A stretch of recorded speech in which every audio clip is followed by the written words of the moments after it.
ആലപ്പുഴയിൽ കൊല്ലപ്പെട്ട രഞ്ജിത്ത് ശ്രീനിവാസന്റെ ഭാര്യ ലിഷ രഞ്ജിത്ത് ബി.ജെ.പി. സ്ഥാനാർത്ഥി പട്ടികയിൽ. കെ.എസ്. രാധാകൃഷ്ണനും പരിഗണനയിലുണ്ട്. വി.എസ്. രഞ്ജിത്ത് വിശദാംശങ്ങളുമായി. രഞ്ജിത്ത്, പുതിയ പേരുകൾ കടന്നു വരികയാണ് ആലപ്പുഴയിൽ.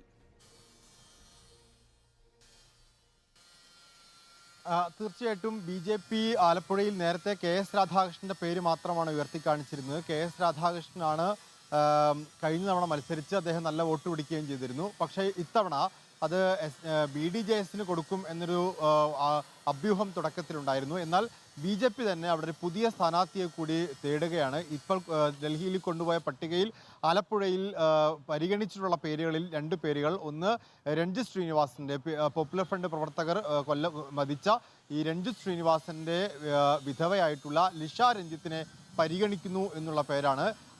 ഈ ലിഷ രഞ്ജിത്തിനൊപ്പം കെ.എസ്. രാധാകൃഷ്ണന്റെ പേര് കൂടി ഉണ്ട് എന്നുണ്ട്. പക്ഷേ ഈ ഒരു ഇരവാദമുള്ള രഞ്ജിത്ത് ശ്രീനിവാസൻ കൊല്ലപ്പെടുന്നു, ആ കൊല്ലപ്പെട്ടതിൻ്റെ ഓർമ്മകൾ ആലപ്പുഴയിലുണ്ട്. സ്വാഭാവികമായിട്ടും പാർട്ടിക്ക് അങ്ങനെ കൊല്ലപ്പെട്ട രഞ്ജിത്ത് ശ്രീനിവാസന്റെ വിധവയായി അവതരിപ്പിക്കാൻ സാധിക്കുന്ന, എന്നാൽ നല്ല രാഷ്ട്രീയ ബോധമുള്ള, നന്നായി രാഷ്ട്രീയം സംസാരിക്കുകയും നല്ല ബോൾഡായിട്ടൊരു സ്ത്രീയാണ് രഞ്ജിത്ത് ശ്രീനിവാസന്റെ ഭാര്യ ലിഷ രഞ്ജിത്ത്. അതുകൊണ്ട് തന്നെ ഒരു സ്ഥാനാർത്ഥിയായി പരിഗണിക്കാൻ സാധിക്കുന്ന വളരെ നേതൃഗുണമുള്ള ഒരു സ്ത്രീ കൂടിയാണ് അവർ. ആ ഒരു ഗുണവും അതുപോലെ തന്നെ രഞ്ജിത്ത് ശ്രീനിവാസന്റെ ഭാര്യ എന്ന പ്രതിച്ഛായമൊക്കെ ഉപയോഗിക്കാം എന്ന് പാർട്ടി കരുതുന്നുണ്ട്. അതുകൊണ്ട് പട്ടികയിൽ വ്യക്തമാണ്.